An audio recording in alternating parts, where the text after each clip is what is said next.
Hello बच्चों, तो आज हम लोग स्टार्ट करने वाले हैं गृहिणी दोष के बारे में। गृहिणी की क्रिया दोष फंक्शनल डिसऑर्डर गृहिणी रोग हो जाता है। मतलब गृहिणी अगर ड्यूटेनम इसे अधिकतर कहा जाता है गृहिणी को। इसमें अगर कोई डिसफंक्शन हो जाता है तो उसे गृहिणी दोष कहते हैं। ठीक है, आचार्य चक्रपाणी के अनुसार गृहिणी में स्थित अग्नि दोष को ही गृहिणी दोष कहते हैं। मतलब यहाँ पर इन्होंने कहा है कि ड्यूटेनम में जो पाचन होता है, अगर उस पाचन में कुछ डिफेक्ट हो जाए, आचार्य चक्रपाणी ऐसा कहते हैं, तो उन्होंने इसे गृहिणी दोष माना है। परिभाषा: जब मंद अग्नि द्वारा विदग्ध आहार अधोमुक्त द्वार पक्व या अपक्व मल रूप में प्रवृत्त होता है तो उसे गृहिणी रोग कहते हैं। देखो, या तो पका हुआ निकले या ना बिना पका हुआ निकले, कहाँ अधोमार्ग से निकलता है तो उसे क्या कहते हैं? मंद अग्नि द्वारा। ठीक, विदग्ध आहार पक्व या अपक्व रूप में, तो उसे गृहिणी रोग कहते हैं। इस रोग अपक्व प्लस पक्व अन्न विदग्ध होकर अधो भाग से शरीर से बाहर निकलता है। इसमें पक्व अन्न भी निकलता है, अपक्व अन्न भी निकलता है। अतिसार में क्या हो रहा था? जल रूप ज़्यादा अन्न निकल रहा है। इसमें क्या? पक्व और अपक्व अन्न निकल रहा है। ठीक है, ये चीज़ याद रखना। निदान में मैंने कहा था इसमें 3 चीज़ें। देखो, निदान में सबसे पहले दिवा स्वप्न, रात्रि जागरण, शोक, चिंता, भय, क्रोध, वेग विधारण। तो ये 5-6 पॉइंट है, ये सब में कॉमन रहेंगे, ये तो लिख सकते हैं आप। उसके सिवाय क्या लिख सकते हैं? अभोजन, अजीर्ण होने पर भोजन, मात्रा से अधिक भोजन, विषम भोजन, असतमय भोजन, गुरु भोजन, शीत भोजन, अतिरूक्ष भोजन, दूषित आहार से, देश काल ऋतुओं की विषमता से, मलमूत्र आदि वेगों के धारण करने से। इनसे क्या होगा? संप्राप्ति ज्ञान। उपरोक्त निदानों के सेवन से जठराग्नि जो होगी वो दूषित हो जाएगी, जिससे अग्निमांद की उत्पत्ति होगी। अग्निमांद क्या? आम की उत्पत्ति होगी। आम की उत्पत्ति होने के बाद पक्व या अपक्व अन्न का अधोमार्ग से निर्वहन कभी बद्ध कभी द्रव मल के रूप में होता है। बद्ध मतलब कभी कॉन्स्टिपेशन युक्त होगा और कभी बिल्कुल पानी जैसा निकलेगा मल। ठीक है, इसे क्या कहते हैं? गृहिणी रोग कहते हैं। बात करेंगे इसकी संप्राप्ति घटक की, तो दोष इसमें कौन सा है? त्रिदोष। दोष अन्न रस, स्रोतस अन्नभा पुरुषभा, और अधिष्ठान कौन सा है? गृहिणी। पूर्व रूप इसकी बात करेंगे तो पूर्व रूप नॉर्मली अगर आप नहीं भी लिखेंगे तब भी नहीं, लेकिन हाँ एग्जामिनर आता है तो गृहिणी अगर आपसे पूछता है तो उसके पूर्व रूप पूछ सकता है। ठीक है, तो वाइबा के लिए सच ज़्यादा इंपॉर्टेंट हो जाता है। तो चरक ने कहा है तृष्णा, आलस्य, बल क्षय, खाए हुए अन्न का विदग्ध हो जाना या अन्न का देर से पचना और बरपता। वहीं सुश्रुत कह रहे हैं काश, अंध्र कुंचन, मतलब आंत में ऐठन सी होगी और साथ में अरुचि होगी। सामान्य लक्षण की बात करें तो कॉमन सिम्टम्स: गृहिणी रोग से पीड़ित रोगी अल्प पतला, कभी बंधा हुआ, बार बार विष्टम्भ के साथ मल त्याग करता है। उसे क्या क्या लक्षण होंगे? अरुचि, मुख वैरस, मतलब मुख में कोई रस नहीं रहेगा, मुख में अति मात्रा में लाला स्त्राव, मतलब एक्सेसिव सलाइवेशन, तमक, श्वास से पीड़ित रहना, मतलब सांस लेने में कठिनाई होगी, अस्थि एवं संधियों में वेदना होगी, वमन, ज्वर, लोहगंधी या आमगंधी उद्गार आते हैं। मतलब उसके मुंह से अगर आप देखोगे तो लोहे के समान गंध आएंगे, या फिर अम्ल मतलब खट्टी खट्टी डकारें आएंगी, उससे आप पूछेंगे तो। ठीक है, सुश्रुत ने कहा है भोजन के बाद मल की प्रवृत्ति, दुर्गंध युक्त मल, पीड़ा युक्त मल, बार बार मल त्याग करता है। तो मैं ये आपको रिकमेंड करूंगा कि आप चरक और सुश्रुत हेडिंग डाल के आप सामान्य लक्षण में कोई भी 4-5 पॉइंट जो आपको अच्छा लगे चरक और सुश्रुत का नॉर्मली डाल के आप लिख सकते हैं, क्योंकि यहाँ पर बाउंडेशन नहीं है। संहिताओं में बाउंडेशन होता है कि चरक के अनुसार ही लिखना है, उसके अनुसार ही लिखना है। ठीक है, यहाँ पर कोई बाउंडेशन नहीं है, तो आप हेडिंग डालोगे सामान्य लक्षण और 2-3 चरक के उठा लोगे और 1-2 सुश्रुत के उठा लोगे। कुल मिला के 5 पॉइंट आपको लिखने हैं। ठीक है, सेजो टेबलेट, खाने वाला सोडा, मतलब अगर हम लोग बात करें तो अगर गृहिणी रोग हो गया तो नॉर्मल हम लोग दवाई क्या कर सकते हैं? जो खाने वाला सोडा है तो उसे अगर साथ में मिला के देते हैं तो अच्छा देखने को मिलता है।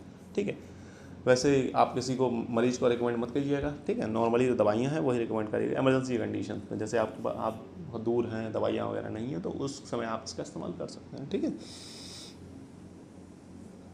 भेद हैं वातज, पित्तज, कफज, सन्निपातज, संग्रहणी, घटी अंतर्ग्रहणी। ठीक है, इनके भेदों को हम डिटेल में पढ़ेंगे। वातज ग्रहणी के निदान, तो कटुतिक्त कषाय रस प्रधान द्रव्यों के सेवन से, अतिरूक्ष एवं अति शीतल भोजन से, अल्प मात्रा में भोजन करने से, वेग विधारण से, अत्यधिक मैथुन करने से। तो लक्षण क्या हो गए? वातज ग्रहणी के रोगी का भोजन कष्ट के साथ पचता है तथा अन्न का पाक अम्ल हो जाता है। शरीर में खरता उत्पन्न होती है, कंठ शोष, मतलब कंठ में गला सूखेगा। ठीक है, भूख प्यास ज़्यादा लगेगी, नेत्र से कम दिखाई देगा, कानों में शब्द सुनाई देंगे, पास उरु मंगक्षण ग्रीवा का निरंतर रूक्षा होगी, रोगी को निरंतर विसूचिका के समान वमन का एवं पतला मलत्याग होगा। हृदय में पीड़ा होगी, कृष्णता, दुर्बलता, मुख का कठिनतम पीड़ा। ठीक है, इनमें से कोई आप 4-5 पॉइंट लक्षण मतलब निदान के 4-5, लक्षण के 4-5 मैंने बहुत सारे लिख दिए हैं, तो इसका मतलब ये नहीं है सारे याद करने हैं। आप कोई भी जो आपको 5 पॉइंट्स मैंने जो पढ़ा दिए उसमें से कोई भी 5 पॉइंट्स आपको जो अच्छे लगते हैं, छोटे छोटे अच्छे लगें तो छोटे छोटे उठा लो। टीचर वहाँ छोटा या बड़ा नहीं देखेगा, जो ईजी हो वही वही उठा लो। ठीक है, उसके बाद बात करने हैं पित्तज ग्रहणी की। अजीर्ण होने पर भोजन करना, विदाई आहार, अम्ल तथा क्षार आदि पित्तवर्धक आहार का सेवन करने से। ठीक है, ये इसके निदान हो गए। अब इसके लक्षण, पित्तज रोगी का वर्ण पिताब तथा अजीर्ण से पीड़ित होकर प्रातः एवं नीले रंग का बाहर निकलता है। इसमें जो मल होगा वो कैसे मल का होगा, पीत एवं नीले वर्ण का।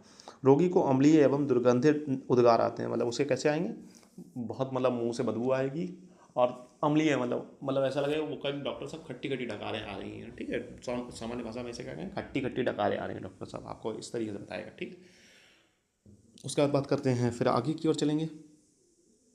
हृदय प्रदेश एवं कंठ प्रदेश में दाह होगी, मतलब उसके सीने में जलन वगैरह होगी। रोगी के भोजन में अरुचि तथा प्यास अधिक लगती है, मतलब उसे अरुचि और प्यास अधिक लगी। कफज ग्रहणी के निदान बोले तो गुरु है, अति स्निग्ध शीत आदि आहारों के सेवन से, अत्यधिक भोजन करने से, भोजन के बाद पश्चात शीघ्र ही शयन करने से, मतलब खाना खाया तुरंत सो गए, तो आपको कफज ग्रहणी होने के चांसेस हैं। लक्षण, कफज ग्रहणी का रोगी खाया हुआ अन्न कठिनता से पचाता है। रोगी को हल्लास, छर्दी और आरुचि होता है, मतलब इसके 3 सिम्टम्स लिख सकते हैं, हल्लास, छर्दी और आरुचि। रोगी को अपना मुख मल से लिप्त प्रतीत होता है। रोगी को कांस एवं प्रतिसाय होता है। रोगी को दूषित एवं मधुर उद्गार आते हैं। कैसे आते हैं, इसमें मीठे मीठे डकारे आते हैं। ठीक है, प्रतिसाय को अगर इंग्लिश से कोरिलेट करें तो जुखाम या राइनाइटिस कह सकते हैं। ठीक है, शरीर में वेदना, मैथुन में अनिच्छा, रोगी का मल आम युक्त, श्लेष्मा युक्त, गुरु तथा टूट टूट कर आता है। ठीक है, ये मल के बारे में बता दिया। कफज ग्रहणी के रोगी को देखने में कृष्णता नहीं लगती, किंतु रोगी शक्तिहीन दुर्बल हो जाता है। इसमें क्या, कफज ग्रहणी में क्या होता है, रोगी तो मोटा ताजा रहेगा लेकिन बिल्कुल मतलब अंदर की जितनी भी ताकत है वो खत्म हो जाएगी। ठीक है, त्रिदोष ग्रहणी तीनों दोषों से मिले जुले लक्षण नहीं है। इसके बाद हम लोग बात करने का घटी यंत्र ग्रहणी की। तो घटी यंत्र ग्रहणी क्या, जब ग्रहणी रोग के रोगी को लेटने पर पार्श्व में शूल तथा जल में डूबते हुए घड़े के समान ध्वनि उत्पन्न हो तो उसे घटी यंत्र ग्रहणी किया ना। इसका राजनिघंटू ने वर्णन किया शायद। करवट बदलते समय, मल त्याग करते समय मशक घड़े के समान उदर में शब्द होना इसका मुख्य लक्षण है। यह असाध्य व्याधि है। ठीक है, ये कैसी है, इनक्यूरेबल डिजीज़ है। ठीक है, अगर इस प्रकार का डिजीज़ हो जाता तो क्योर नहीं होती है। ग्रहणी की साध्यता देखो, बालकों में साध्य है, युवा में कृष्ण साध्य है, और वृद्ध में अगर आपको ग्रहणी रोग हुआ है मतलब बूढ़े लोगों में तो यह असाध्य है। इसके बाद बात करेंगे एक और, संग्रहणी और राजग्रहणी। संग्रहणी केवल माधव निदान में इसका वर्णन मिलता है। इसको हम सन्निपात ग्रहणी का रूप कह सकते हैं। इसमें मल का संग्रह होकर अतिवर्तन होता है। इसकी आंत दुर्बल हो जाती है, जिससे मल का स्वाभाविक निःसरण नहीं हो पाता है। मल संग्रह होकर जब दबाव बनता है तब ही मल का त्याग होता था, वायु की प्रधानता होती है। ठीक है, इसमें क्या होता है, देखो नॉर्मली हमने ग्रहणी में देखा था मल बहुत ज़्यादा त्याग हो रहा है, लेकिन इसमें क्या होता है, इसमें जो संग्रहणी मतलब कोई चीज़ इकट्ठा करना, संग्रह मतलब इकट्ठा करना। यहाँ पर जो मल होगा वो संग्रहणी मतलब संग्रह करके याद कर सकते हैं। तो यहाँ पर जो होगा मल जो होगा वो आंतों में इकट्ठा हो जाएगा। ठीक है, और बहुत ज़्यादा इकट्ठा हो जाएगा तो आंत हो जाएंगी आपकी कमज़ोर। जब बहुत ज़्यादा मतलब आंतों पर जोर पड़ेगा तभी आप मल त्याग करोगे। ठीक है, ठीक है, इसके लक्षण क्या क्या देखने को मिलेंगे, आंतों में कुंजन मतलब आंत में दर्द होगा, आलस्य, दुर्बलता, अग्निमांद एवं कटिशूल मतलब कटि प्रदेश में शूल होगा, द्रव एवं शीत, घन, स्निग्ध और सहशूल मल की प्रवृत्ति होगी। इसका प्रकोप दिन में अधिक होता है, मतलब ये जो प्रॉब्लम होती है वो दिन में ज़्यादा बढ़ जाती है। ठीक है, राजग्रहणी की बात करें, संपन्न वर्ग के लोगों में यह व्याधि अधिक होती है। आचार्य गणनाथ सेन ने इसका वर्णन किया। इसके लक्षण क्या क्या है, आपक एवं स्निग्ध मल की प्रवृत्ति, सांद्र पीत एवं श्वेत मल की प्रवृत्ति, रोगी का शरीर पांडु वर्ण का होना और रक्त अल्पता। ठीक है, इसके बाद बात करें छतज ग्रहणी और छतज, छेज और आमज ग्रहणी। छतज क्या होती है, प्रवाहिका के शांत होने पर ग्रहणी के छत हो जाने पर फलस्वरूप यह व्याधि उत्पन्न होती है। इसके लक्षण संग्रहणी के समान, मतलब संग्रहणी में जो लक्षण होते हैं वही इसमें, क्योंकि संग्रहणी में कहीं ना कहीं इंटेस्टाइन डैमेज हो रही थी, इसमें भी इंटेस्टाइन डैमेज हो रही है। ठीक है, लक्षण क्या, आमयुक्त रक्त मिश्रित द्रव मल की प्रवृत्ति, बाल व मल की प्रवृत्ति। ठीक है, ये नॉर्मली छत्तीस ग्रहणी, छह ग्रहणी ये नॉर्मली नहीं पूछता है, लेकिन आपके सिलेबस में है तो एक एक पॉइंट अगर आप पढ़ के जाएंगे, कहीं आ गया गलती से 5 नंबर में तो कुछ तो एटलीस्ट आता हो आपको बारे में।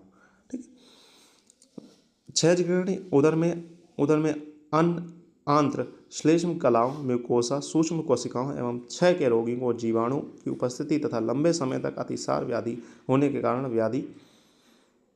कारण गृहिणी में विकृति हो जाती है। लक्षण क्या? पिच्छल मल की प्रवृत्ति, रक्त मिश्रित मल की प्रवृत्ति, अतिसार। ठीक है, आमज गृहिणी की बात करेंगे।